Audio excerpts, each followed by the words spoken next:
Assalamualaikum warahmatullahi wabarakatuh.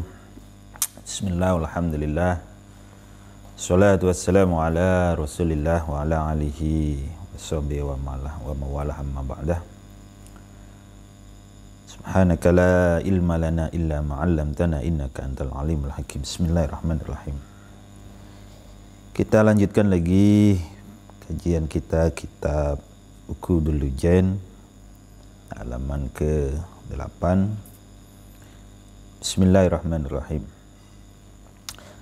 Wa kana Ali radhiyallahu anhu yaqulu syarru khisalir rijali ay sifatihim khairu khisalin nisa'i al-bukhlu.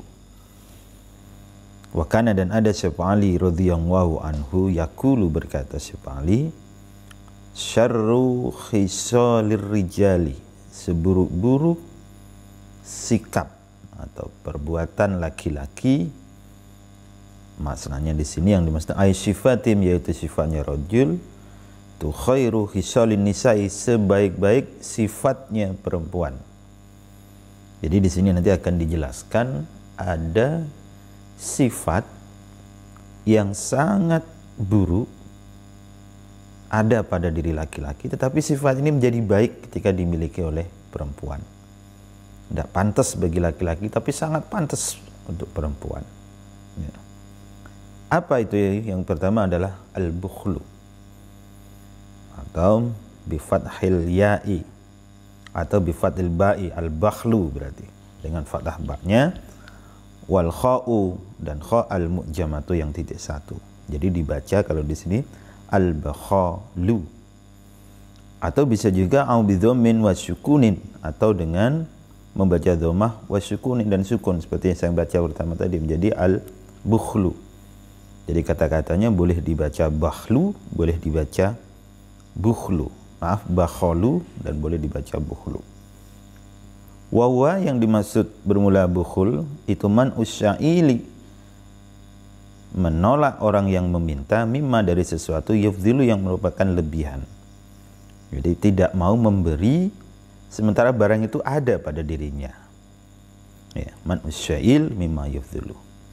Wazuhu ayil ijabu bin nafsi. Wazuhu, ya artinya adalah percaya diri. Nah gitu. Ayil ijabu, yaitu takjub bin nafsi, dengan dirinya.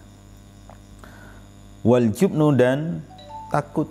Maknanya jubnu ini takut, ay du'ful qalbi, hatinya lemah.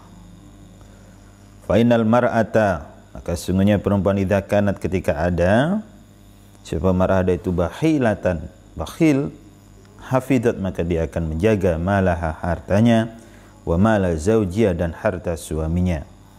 Wa idza kanat, dan ketika ada siapa mar'ah itu mazhuwatan, takabbur, ay mutakabbiratan, terus takabur, istangkafat, ya, maka dia akan mencegah, intanaat, mencegah, min antakalama, dari hendak berbicara, supaya mar'atu, perempuan, berbicara kulla adin, pada setiap orang, bikalamin, dengan ucapan, layyinin, yang lembut, muribin, yang mendayu-dayu, yang menimbulkan keraguan murid, ay mukiin, yang kemudian mengakibatkan fitahammuti, dalam kesahduan. Wa idza kana, dan ketika ada seorang pemarah itu jabanatan, penakut. Maksudnya jabana itu dhaifatul qalbi, hatinya lemah, penakut.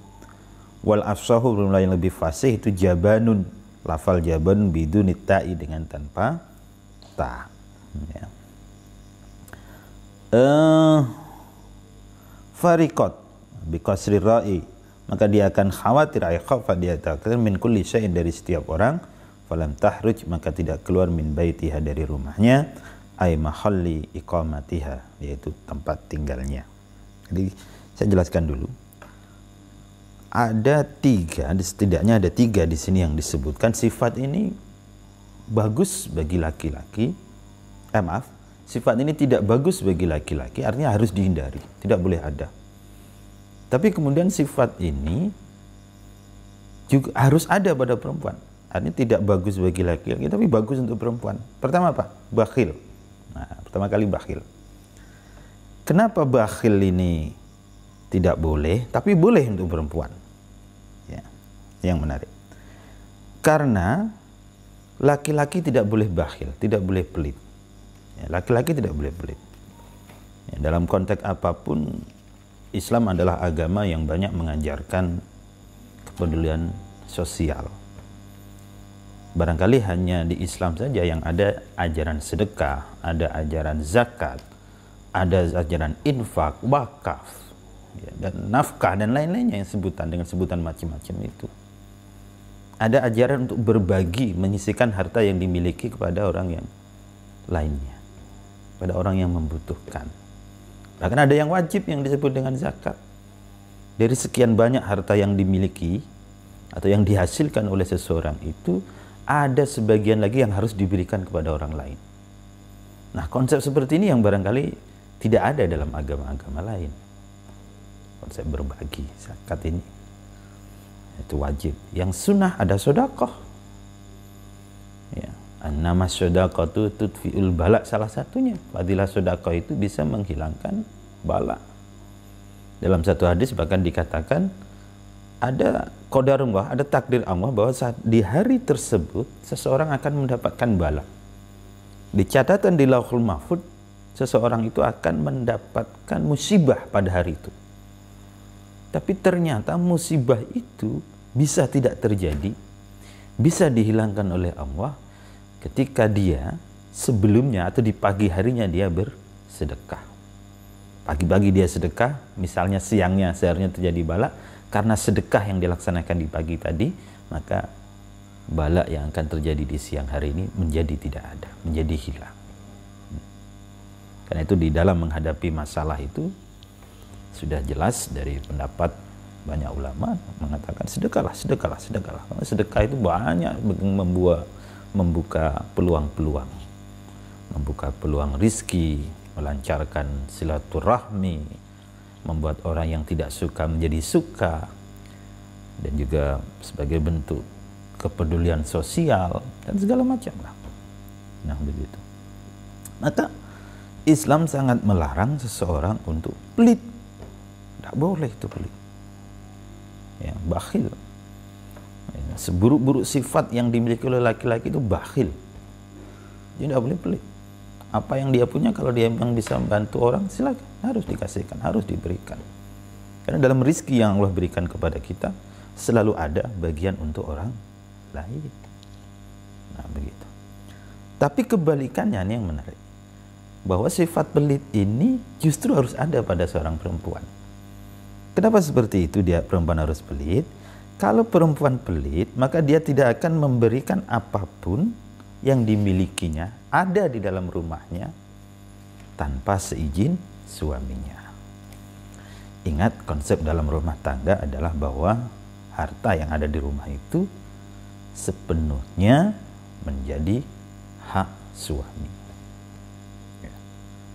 Maka ketika istri ingin memberikan, mentasarufkan, bahkan bersedekah sekalipun, harus dengan izin suami.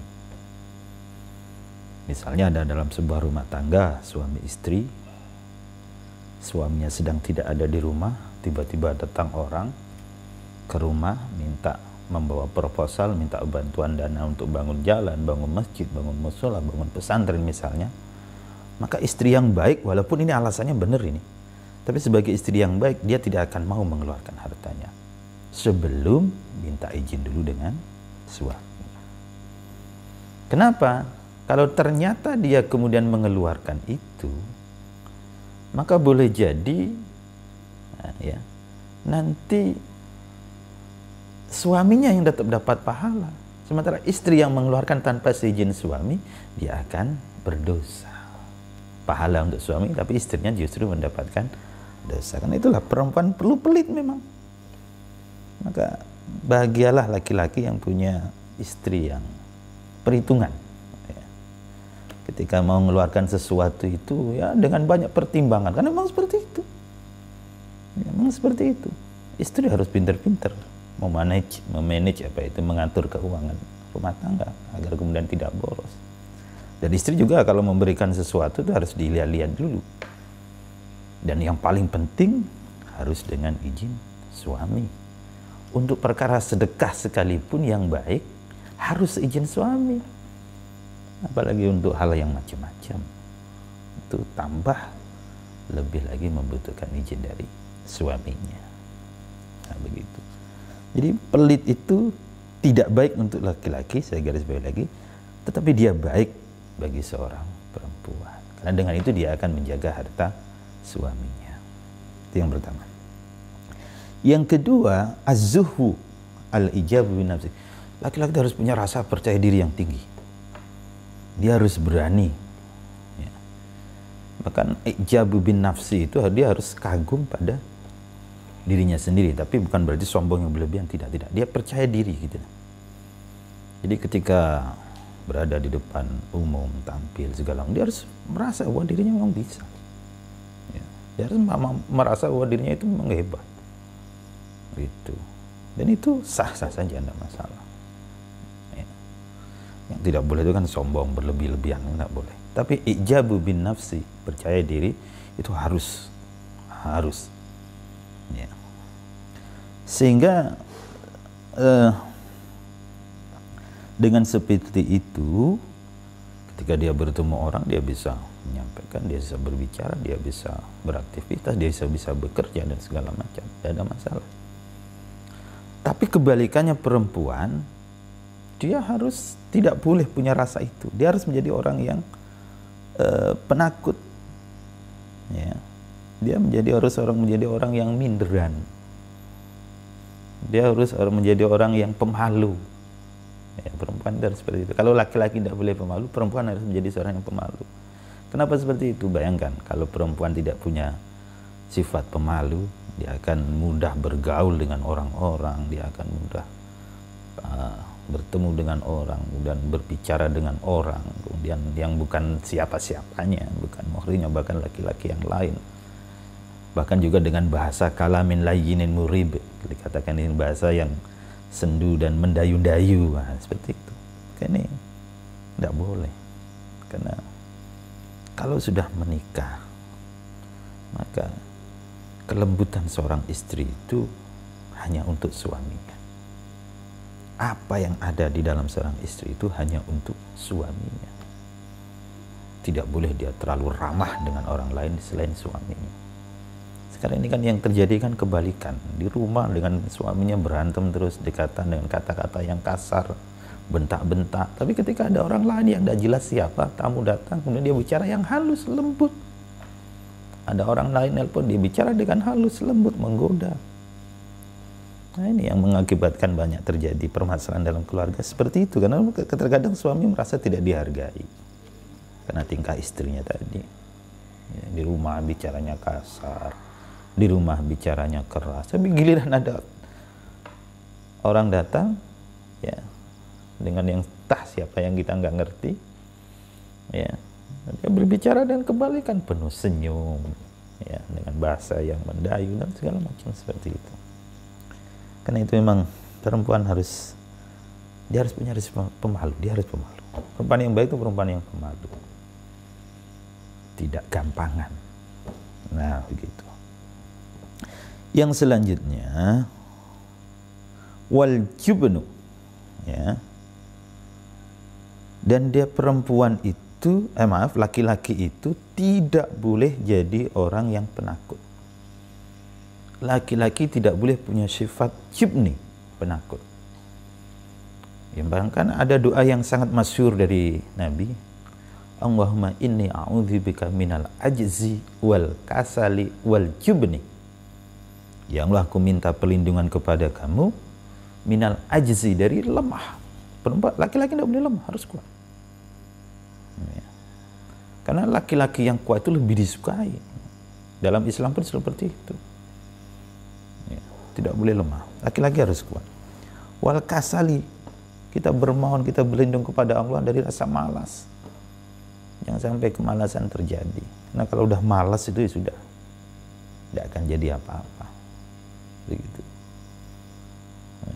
Dan yang ketiga, yang selanjutnya tidak boleh wal jubni, tidak boleh jadi orang penakut.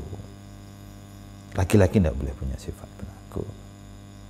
saking takutnya mau ke belakang rumah aja, ke dapur sendirian tidak berani, itu kan ya bangetan gitu. Tapi sebaliknya perempuan harus punya sifat penakut, punya sifat dhaful qalbi. Dia tidak boleh terlalu berani, jangan sampai kebalikan begitu. Memang perempuan memang diciptakan makhluk ya katakanlah lemah, dan kemudian dia punya, memang dianugerahi dengan rasa takut, dan itu harus dipelihara. Sehingga dengan seperti itu segala perbuatan itu akan mudah dikontrol, mudah dikendalikan. Tidak suka nang keluyuran kemana-mana, apalagi sampai keluar malam. Nah, itu kan bahaya itu kalau sudah seperti itu. Begitu. Nah, ini penting. Setidaknya ada 3 sifat ya yang harus dimiliki oleh perempuan. Tapi sifat ini tidak boleh ada pada diri lelaki. Apa itu? Yang pertama, bakhil. Laki-laki tidak boleh bakhil, tapi perempuan dia harus bakhil, dia harus pelit. Pelit dalam arti dia tidak boleh mengeluarkan apapun di dalam rumahnya itu tanpa seizin suaminya. Yang kedua, laki-laki harus punya rasa percaya diri yang tinggi. Ya, dia harus berani tampil. Ya, dia harus merasa dirinya ya memang kuat, memang hebat. Begitu. Tapi perempuan kebalikannya, dia harus menjadi orang yang pemalu. Begitu. Nah, yang ketiga, yang tadi saya singkat tadi, dia harus punya, laki-laki tidak boleh punya rasa takut, tidak boleh menjadi orang yang penakut. Tapi perempuan harus menjadi orang yang penakut, karena dengan penakut itu dia hendakkan falam tahruj min baitiha, dia tidak akan keluar rumah tanpa dikawani, tanpa ditemani oleh suaminya.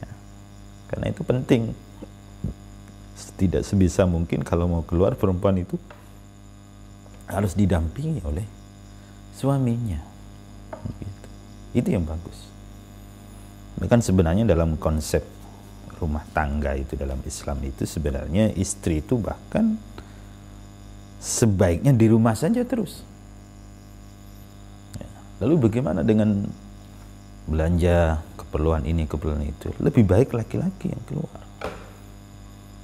Nah, mungkin kalau kita bikin perbandingan di negara-negara yang menerapkan syariat Islam lah, katakan seperti itu. Di Arab misalnya, bagi yang pernah umrah atau haji, semuanya yang ada di sana itu laki-laki semuanya.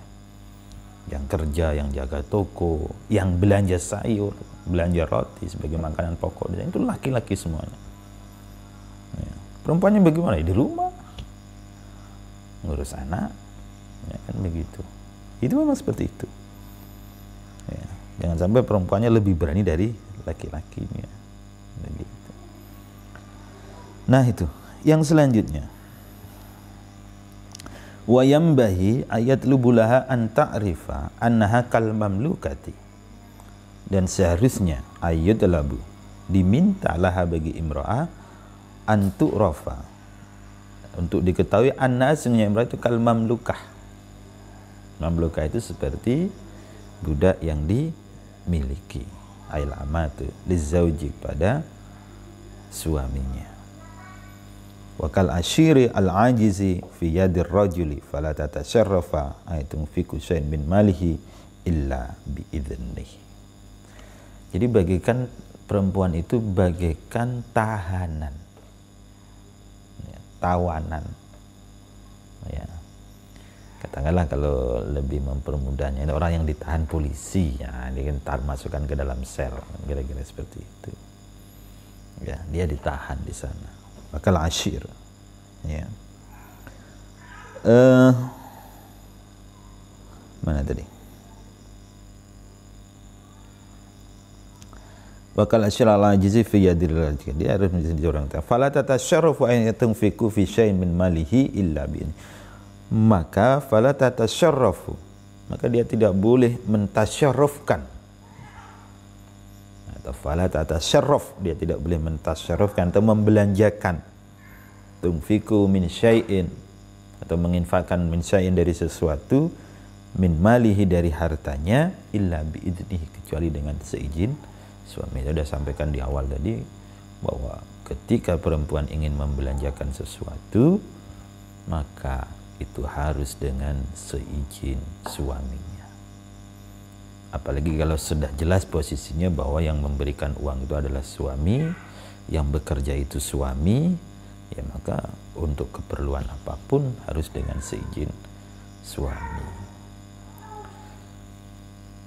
Walaupun meskipun hatta sampai ke keperluan yang kecil-kecil itu harus dengan seizin suami. Terkecuali memang suami sudah memberikan sesuatu dan kemudian sudah diberikan kewenangan pada istri untuk membelanjakannya. Seperti kata-kata dek, ini uang 5 juta misalnya, nih uang belanja 1 bulan, terserah mau beli apa. Nah kalau sudah kata-kata seperti itu ya sudah bebas, kan begitu ya, karena sudah ada izin di awalnya. Tapi kalau tidak ada kata-kata seperti itu ya harus hati-hati, harus minta izin dengan suaminya. Nah permasalahan yang ada sekarang ini adalah ketika suami dan istri sama-sama kerja, atau bahkan mungkin penghasilan istri lebih besar dari suami, ini bagaimana? Kan gitu. Yang istri nanti akan berkilah, wong ini duit kita sendiri, duit saya sendiri, wong saya hasil dari bekerja. Ya kan? Hasil dari kerjaan saya kerja entah di kantor, entah di sekolah, atau bahkan mungkin di kebun, ya kan? Ini hasil kerja saya, masa masih harus minta izin dengan suami? Nah, begitu. Ada pertanyaan seperti itu. Ya. Lagi piye iki? Lampune mati.